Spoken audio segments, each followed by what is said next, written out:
So in the year 2022, I was in Atlanta for the Headies. That was when Ayani Marshall decided that they were going to put together a spectacular show in ATL. And on the main day of the show, the Headies, there were so many different performances, but last minute, guess who walks through the door? P Square. Now, keep in mind that they had already announced their separation. Now, this was in 2020, so they had broken up. They said there's no more P Square. We can all get used to Mr. P and Rude Boy. So they walk into the door. They're walking through the hall at the Headies in 2022. They climbed on stage, and literally fans went crazy. I remember them shutting off the lights to say, oh, the event is over. And fans were like, P Square, just say something. Just sing anything you want to sing. We will take it. I remember standing in front of the crowd looking at them like, this is so good. Now, 3 years after their reunion, that saw us hear songs like, put your hands up in the air, make me jaye. That song makes me want to cry. Well, let's just say they have split up again. Yep. They said, okay, guys, we tried it. We came back, but nah, it ain't working. It's just not working. Now, the duo P Square, they have split up yet again. And this is now a much more public dispute. Obviously, it's not sudden. The brothers have been plagued by public disagreements in the past, ranging from creative differences to personal conflicts. Now, the recent issue had to do with a letter that Peter wrote to Paul. And he had a lot to say in this letter about his brother, to talk about different issues. Who owns P Square? Who is the most important person in P Square? He was basically saying that, he feels like the world has been told one side of the story. And he's really, really, really tired of fighting. Peter said, I just think that if you want to be the creative director, producer, everything for P Square, take it. I don't want again. He said, just take it all. I don't want anything. Just keep it. So that was the letter that we saw Peter write to Paul. Now, basically, when everyone saw this letter, it was quite shocking, to say the least, because it was a very, very graphic representation of the level of feud, of the level of separation that these twin brothers have experienced. Of course, right there in the middle is their brother, Jude, just dangling in the middle of that separation. Never really said much about this, which I find very, very interesting. Now, Paul goes on to City FM to sort of clear the air. But if there's one thing I took out of this entire conversation, credit to City FM Lagos, is the fact that there's no more P Square. There is absolutely no more P Square. Take a look at this. We thought after the, coming back together, it's going to be, Hits album and everything. Yeah, well, that was the plan. Yeah. That was so the plan. what happened? What's going to everything. happen? Are we just going to see P Square at shows now? As it is for me now, I'm just focused on Rude Boy for now. Trust me, it's not everything I would love to say. I've never spoken, but something has made me to start opening up, because especially the key element that keeps bringing this problem. Water and sugar or whatever sangria that made this thing taste like this, and people love it and people stick on it. You can't wake up one and say, I want to start putting salt inside. Okay. That's the situation that was happening. And then, all of a sudden, it became something of, you be the one doing all the music. Now you have to move. Let me be the one taking care of doing the music. And it became something. So in fact, the one I even had was, he told me in his face that, in fact, he wants to quit. That's okay. Can we make it public? No. What would that happen? When I go solo, they'll call me the bad person. Do you understand what I'm saying? That's why you're speaking out more now. So now, that's why I said I need to start speaking, because and stuff like that, yeah. Now, this thing was happening like December last year. Wow. Wow. And what happened this year? I was invited by the EFCC. A repetition against me and my other brother. And I did not expect, I never thought it would come to this part. I thought it was just music thing. Then next thing, People are telling me, what did you do? Somebody say you're going to go to jail 20 years. They're going to lock you up. What did I do? Okay, I got there. Okay, what is it? They told me everything. They've already printed all my account statement, everything. Put it on the table. Explain this. First of all, what entered my mind? What if I was a bad person? I'm even doing one dubious like a Yahoo boy. I saw this guy, don't just finish me. But I took it. Then they started investigation. I was there. That was the kind of question they said. I wrote 99% me. 99%. Yeah, sometimes the fans don't like me saying it. Like I said, I'm saying it now. 99% of the song is me. But I'm still accused of diverting square funds and blah, blah, blah. Now I've been cleared. There's something that is very common, it's like a culture in Nigeria. They say when two sisters or two brothers are fighting, you don't put your head there. Because when those two brothers make up, they will come and attack you together to say that you are the reason why they fought. But in this situation, it's quite different. We've seen a lot of Nigerians stick their nose in P-Square's business to say this cannot happen. Now, it's really hard to say who's right and who's wrong, or who started it or who didn't start it. Clearly, there are serious differences between these two. That does boil down to one thing: a lack of communication and understanding between the two parties. Some people will say never mix business and family together. Keep your family as your family, but never let money get in the middle of all of that. But P-Square didn't have a choice. They were at some point in time now veterans and legends, because, I mean, P-Square would always be the name we remember. But at some point in time, they were the biggest name in Africa. People will call them the Nigerian Michael Jackson duo.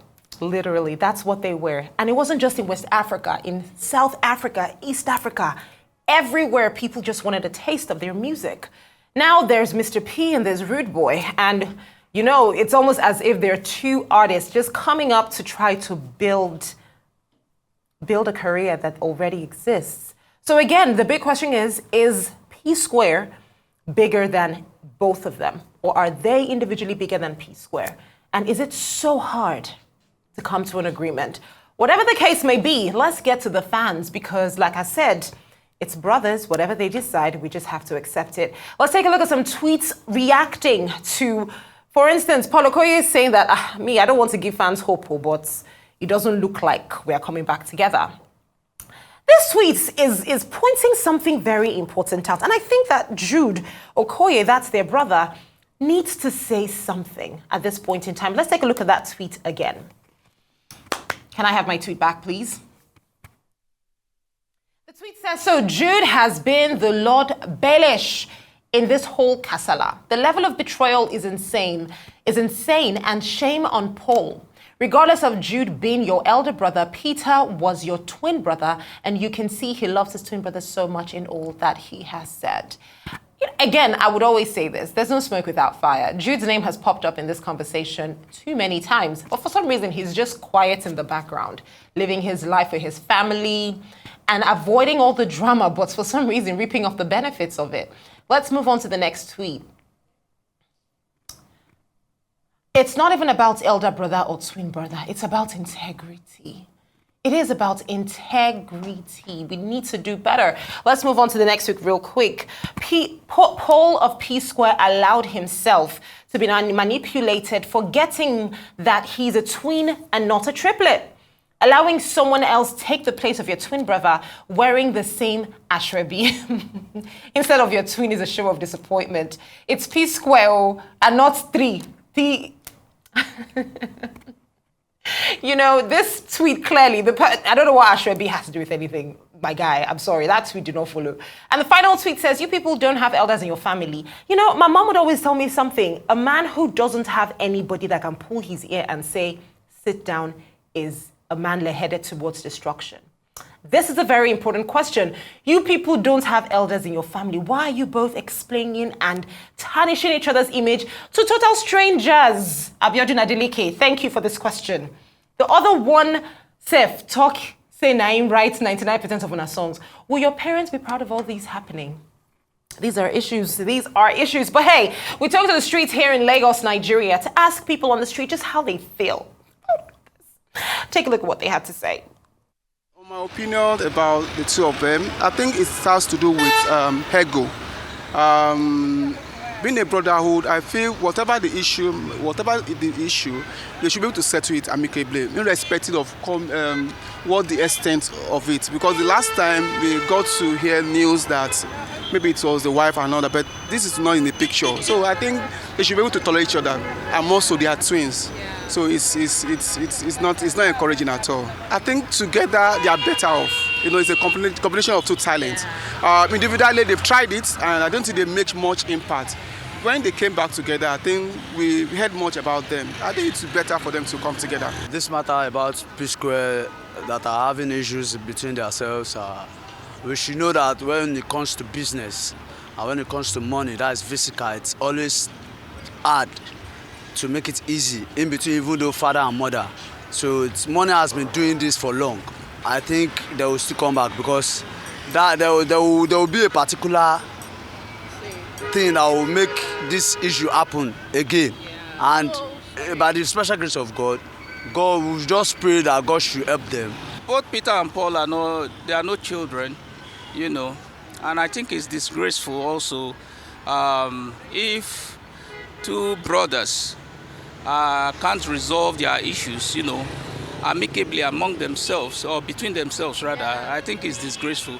It shouldn't have been a public thing between both of them. It's not something that is supposed to be in the public space, something that's supposed to settle between themselves or among themselves, because I understand that the eldest brother is included in all of this thing. I think it's very, very disgraceful. I love quite a number of their songs, like Busybody. The good old days is what I like to call them, the good old days. Now we would only have those days as memories, as just fun memories that we'll just think about. And let's move on. Let's just move on. This is such a heartbreaking story if you think about it. So yesterday on Rise 360, I had the national director for the Miss Universe pageant, Guy Murray Bruce, on the show. And we had an extensive conversation around Miss Universe's, the Silverbird group inviting Chidinma Adesina, that is, of course, the former Miss South African pageant, to be part of the 2024 Miss Universe contest. Now, of course, this inclusion came with a lot of reactions from both Nigerians and South Africans alike. The biggest question being, okay, so why is this happening now and what happens next? This decision was also lauded by many Nigerians who believe that it was very, very important to ensure that Chidinma's health, mental health and safety was safeguarded. Now, during that conversation, of course, I asked Mr. Guy Murray Bruce a very important and pertinent question to say, okay, well, while we appreciate what you are doing here, and we 100% agree that it's important to safeguard her mental health and, ensure that she still gets to achieve her dreams. However, the issue of identity theft, has that case been closed? And he said, yeah, that he spoke to Chidinma, and Chidinma said to him that they have closed the case.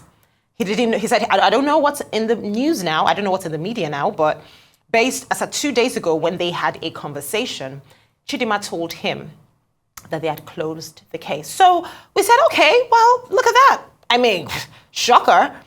And then we put out the interview, for the rest of the world to see. And guess who decides to respond to this interview? The South African Minister of Home Affairs. Let's take a look at that tweet where he responded directly to this interview. And he said, the investigation into this matter is active and ongoing, and further updates will be provided only through official channels, including in Parliament. Don't fall for social media untruths. Instead, support #Team Home Affairs in our quest to restore law and order by upholding the rule of law. Now, this is what they had to say. So basically, we have two situations here. On the one hand, Mr. Guy Murray Bruce says, and I appreciate the fact that he emphasized that this is what Chidinma told him, that he had a conversation with her, he's spoken to her mom, and they told him that the case is closed. I also went on to say, okay, what if at the end of the day, by some chance, there is some possibility, and it ends up being that there was in fact a case of identity theft. And he said something important. He said, listen, that's with her mom, that's not with her.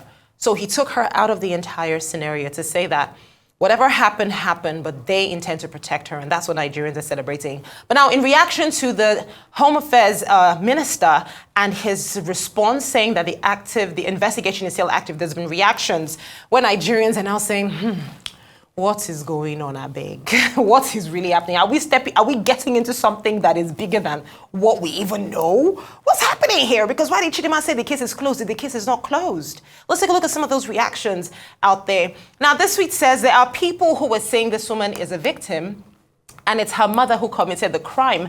But according to this tweet, clearly a South African, she's lying and flying out to Nigeria to participate in Miss Nigeria as a citizen after claiming she's South African. She's fully aware of what her family gets up to and she's part of it. This is according to one tweet. They are even more angry. I'll tell you this for free. The South Africans are even more angry because on one hand, they're thinking your mom allegedly stole a person's identity.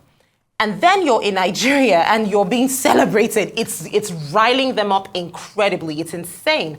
This tweet says, it's okay, oh minister, the world will see Nigeria promotes lawlessness, and it's no coincidence that they never condemn immigrants who engage in drug dealing. This is from another South African. Let's move on to the next tweet on this conversation. This is from a Nigerian, Chinedu Okoli. He said, if at the end of this investigation, it is revealed that Chidinma is a true South African citizen, it will be a big shame to South Africa because I have never seen a more intentional attempt to ensure that a point is proven. Now, let's understand this. This information being made public was no coincidence at all. I can state for a fact that Chidinma and her mom's consent was given before they made all of this information public. So they're not trying to drag her down or anything. Before the Home Affairs put out any statement, they said, and it's clearly written in their statement from August 7th, that they reached out to Chidinma and her mom before they put out any statement. So we're still watching as this case unfolds. Let's take a look at the final tweet before we take a look at our next story. The reputation of Home Affairs depends on you, Minister. Speed up the investigation so they can be arrested already. You can see the mindset of the South Africans who are on this conversation. A lot of them are very upset, but I'm going to leave it to you to judge. Do they have any reason to be? I mean, like I stated on the show yesterday, identity theft is a serious issue in South Africa, and they just feel like somebody is just not being honest, and we're celebrating it. So we'll keep this case open and keep talking about it as it unfolds.